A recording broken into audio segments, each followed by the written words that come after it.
What's up, YouTube fans? Today we're going to take a look at the Flame Toys Jazz.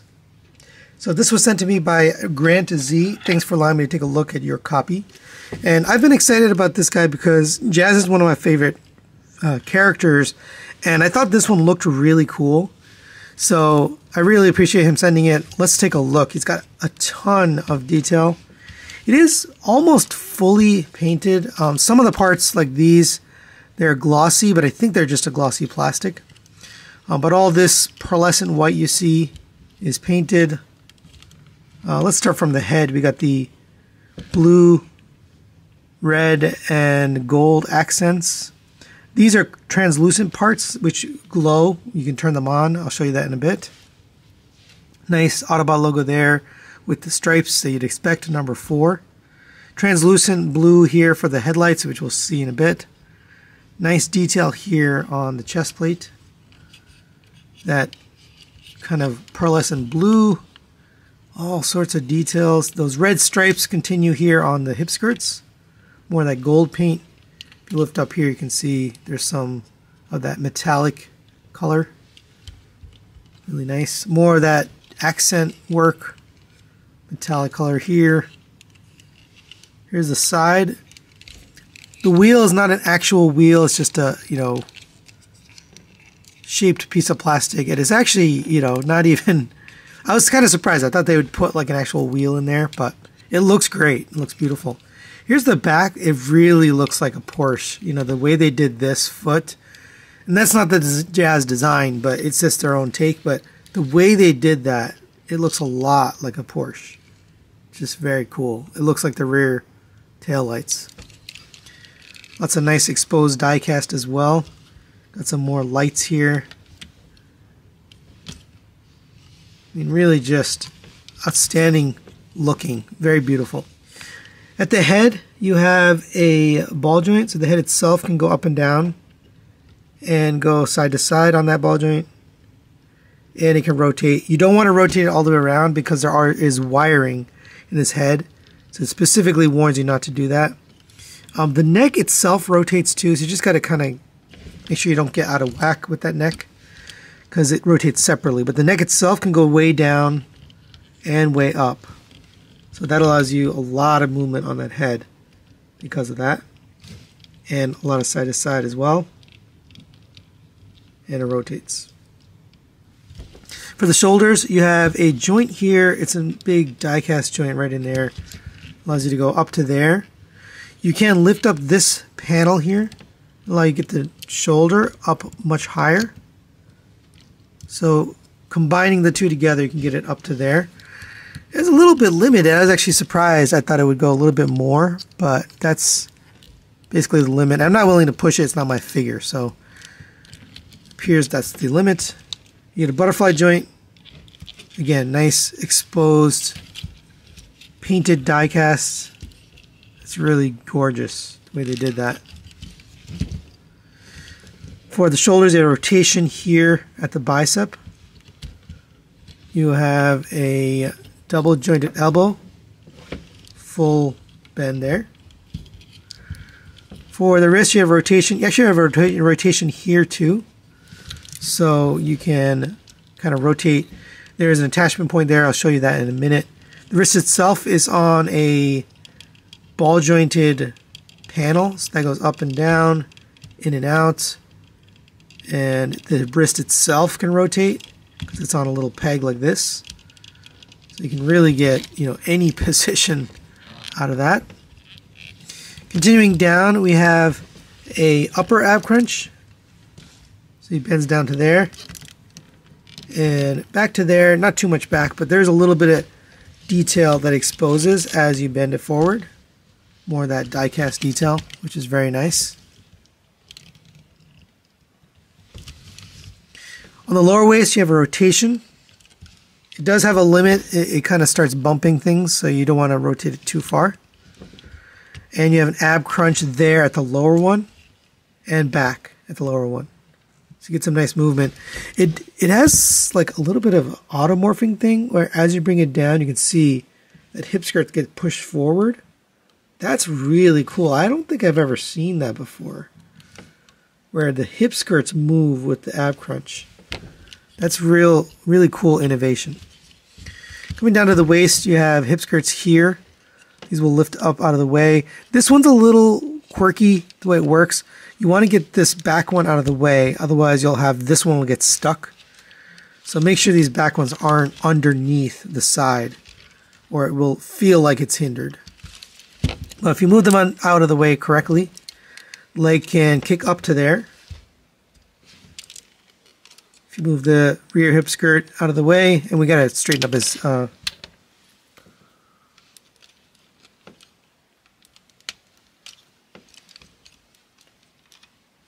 you want to make sure his waist is straight, but you can get this up and out of the way. Leg can go back to there. It's a little bit hindered because it bumps right there. If you don't really need that rear hip skirt, you can't really get it beyond there. Out to the side, all the way out. Very nice. You have a rotation at the thigh. It looks like it's a cut joint, but it's very cool the way they did it. I haven't seen this before. They have a underlying piece that is sculpted all the way through, so it never looks like, you know, you've rotated away from the cut, which is pretty cool. Again, lots of little innovative things like that on this. You have a double jointed knee, gets you that full bend, and lots of that little auto morphing stuff. I'm going to show you again. You have this joint up here, die cast, and then the bottom one starts bending. It opens up here, and then opens up here. So it's 3 joints to give you that full knee bend, and it's beautiful underneath. For the feet, you have a rotation. You have a downward movement that goes all the way down to there. So there's actually a joint here and a joint in there.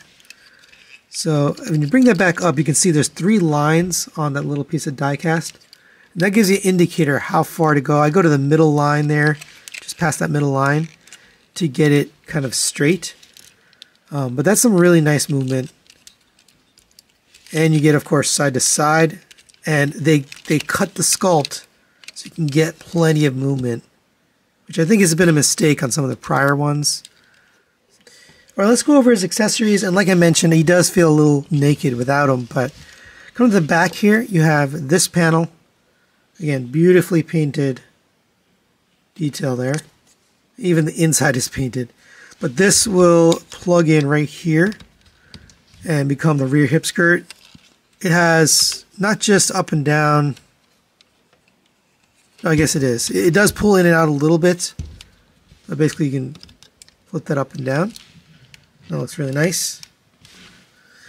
You also get these door pieces. Once again, beautifully painted, translucent blue here. It says Cybertron number 4. Even some paint here. And these can be attached 2 different ways. Now the first way is not really my favorite, but it's one option. You can plug this into here. And then you can plug this into here. And you have this look here. I just don't think it looks great, but you can articulate on those 2 joints. It's just not jazz, you know. It's not jazz enough for me to be putting it on the arms. So, but that's a look you can have if you want. And they are side specific. This door is different. See, this one says Autobot number 4. And the other way you can use these, which is my preferred method, is to bring in this backpack here. So this backpack, beautifully sculpted and painted. It looks like an engine. It really does. It looks great. You got little wings here, and the wings have some articulated pieces. So this will come and plug in on the back right here. By the way, the battery compartment is right there. It did come with a little piece of paper or plastic that I'm going to put back in there to prevent the battery from draining accidentally. So just so you know, you take out that screw, that's where the batteries go. But this one came in with batteries. So you're just going to plug this on. There's 2 tabs right here on the backpack.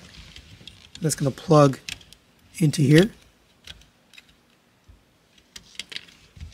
And it fits very snugly nicely. And now you have this look with the wings. But the real purpose of that is to use these adapter pieces. So these adapters will plug in right here onto the top of this wing piece.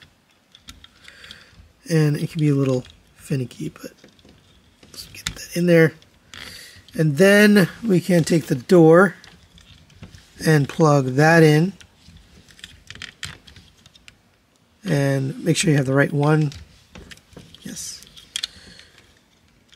And that'll plug in right here. And now you can pose this. And it's got a lot of joints here, so just to show you. You got one here. You have a rotation here. You have a hinge here. You have a hinge here. And then each of those pegs can rotate. So you can really get this into basically any position. But for me personally, I think the one that makes the most sense is having it kind of like the G one. I just think it looks the best. In the promo images, they have it in the front, kind of covering up the shoulder. I think that looks silly. I'd rather have it back here. But the good news is you can have it however you like. So those are two options for the door. Me personally, I don't find any use for these arm doors. And really quick, there are the wings from the back.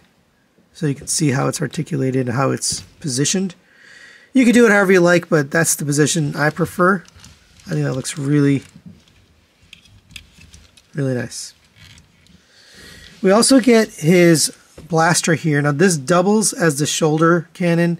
I wish they gave you two, because what if you want his gun and the shoulder cannon at the same time?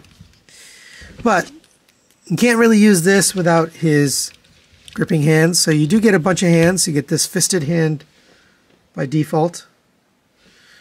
We also get this gripping hand, and you can take the handle, and this will go into here.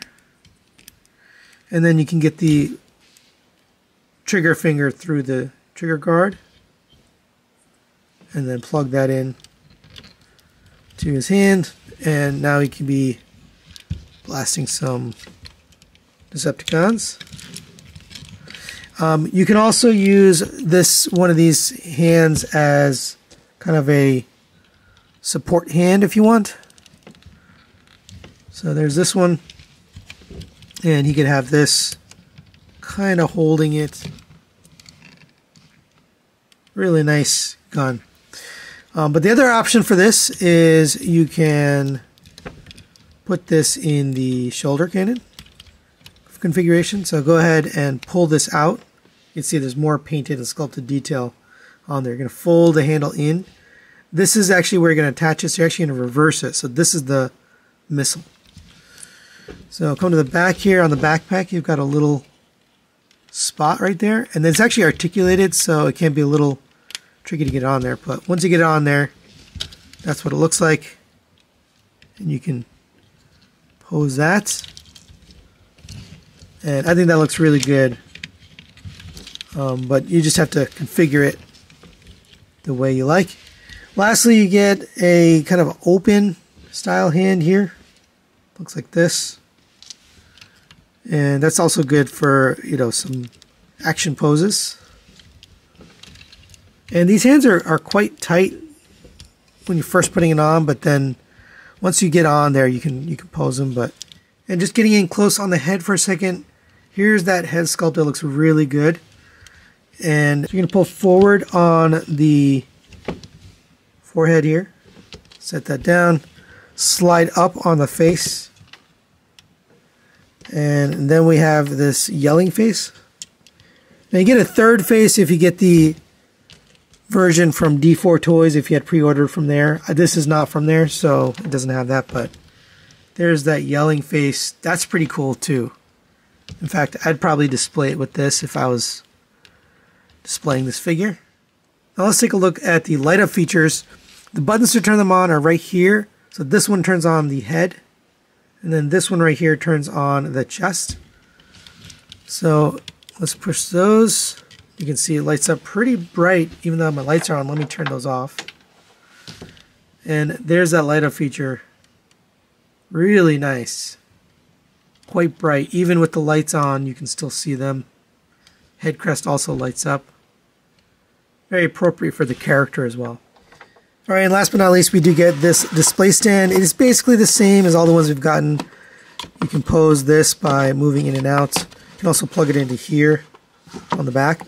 This will lift up if you unlock this, pull it up. You can get it basically all the way up to here. I'm going to just put it all the way down. And then this part here, you can pull it out and change the angle. I'm just going to put it straight up for now. This plugs into his butt, and then that sits on the back. So you're just going to plug it in like that. And now you can do some more aggressive poses with him. I do recommend using the stand because if you're going to do extreme poses, because this is a pretty heavy figure, you don't want it to fall off your shelf or anything. But once you have it on here, you can do some more aggressive things and not be worried about it falling down. So final recommendations on the Flame Toys Jazz. I'm going to give this a 4 to 5. I'm going to recommend it. I really like this figure. I was very close to giving it a 5. There's a couple little things that I had an issue with, but otherwise, man, this is a really nice action figure. Great articulation, great details, sculpt, paint, everything. Accessories are pretty darn good. I like the alternate hands and the overall look and sculpt, the playability or the options you have with the doors and the backpack. All of that really looks nice. The only complaint I really have is they should have given you a shoulder cannon and a blaster. Making it 2-in-1 type of thing I think was a little bit of a cop-out. But other than that minor complaint, I really like this thing. Highly recommend it. If you're a Flame Toys collector, this is definitely the best one I've seen they've put out. If you're not a Flame Toys collector and you just like Jazz, this is probably one of the coolest versions of Jazz that are out there. So that's it for today. Thanks for watching, and we'll see you next time.